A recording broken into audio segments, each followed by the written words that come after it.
కడప జిల్లా పులివెందులలో జెడ్పీటీసీ ఉప ఎన్నికల పోలింగ్ దగ్గర పడుతున్న వేళ టీడీపీ వైసీపీ నేతల మధ్య ఘర్షణ తారాస్థాయికి చేరింది. దీంతో భద్రతాపరమైన విషయాలను రాయలసీమ రేంజ్ డీఐజీ కోయ ప్రవీణ్ పరిశీలించారు. ఎన్నికల ప్రచారం నిర్వహించాలనుకునేవారు పోలీసుల అనుమతులు తప్పనిసరిగా తీసుకోవాలన్నారు.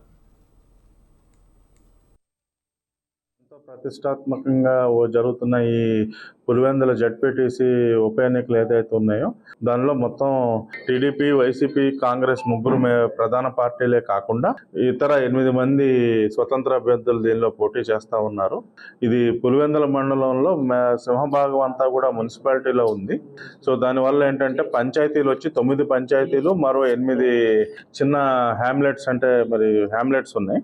సో మొత్తానికి కానీ మొత్తానికి కానీ 9 ప్రదేశాల్లో మొత్తం 15 పోలింగ్ బూత్లు ఉండటం జరిగింది. దీన్ని 3 రూట్లుగా రెవెన్యూ యంత్రాంగం దీన్ని విభజించింది. సో అందులో భాగంగానే ఈరోజు ఇక్కడికి వచ్చి మొత్తం ఆ రూట్లన్నీ కూడా మనం పరిశీలించడం జరిగింది.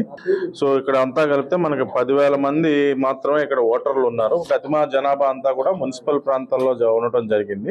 దీనికోసం మనం సఫిషియెంట్గా పులివెందుల్లో ఉన్న పోలీస్ యంత్రాంగమే కాకుండా జిల్లాలో ఇతర ప్రాంతాల నుంచి అలాగే KPSB నుంచి కూడా ఒక అదనంగా మనకు ప్లటూన్ ఇచ్చారు. దీనిలో భాగంగానే మనం బందోబస్తు ఏర్పాటు చేయడం జరిగింది. రాష్ట్రంలోనే ఎంతో ప్రతిష్టాత్మకంగా జరుగుతున్న ఈ పులివెందుల జెడ్పీటీసీ ఉప ఎన్నికలు ఏదైతే ఉన్నాయో దానిలో మొత్తం టీడీపీ, వైసీపీ, కాంగ్రెస్ ముగ్గురు ప్రధాన పార్టీలే కాకుండా ఇతర 8 మంది స్వతంత్ర అభ్యర్థులు దీనిలో పోటీ చేస్తూ ఉన్నారు. ఇది పులివెందుల మండలంలో సింహభాగం అంతా కూడా మున్సిపాలిటీలో ఉంది. సో దానివల్ల ఏంటంటే పంచాయతీలు వచ్చి 9 పంచాయతీలు, మరో 8 చిన్న హ్యామ్లెట్స్ ఉన్నాయి. సో మొత్తానికి కానీ 9 ప్రదేశాలు